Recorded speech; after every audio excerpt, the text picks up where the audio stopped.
बिस्मिल्लाहिर्रहमानिर्रहीम। अस्सलाम वालेकुम जी, कैसे हैं जी तमाम दोस्त? उम्मीद है सब खैरियत से होंगे।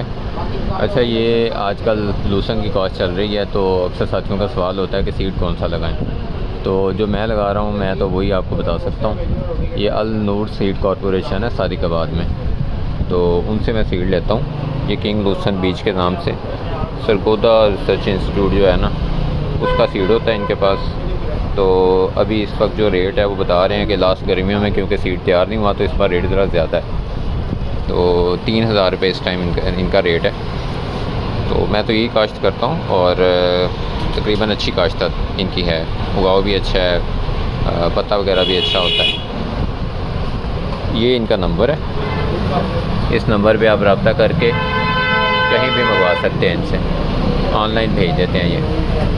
ये भाई अवेलेबल होंगे, इनसे आप रब्ता कर सकते हैं और मेरा हवाला दीजिएगा। उम्मीद है कि कुछ आपको डिस्काउंट भी मिल जाएगा।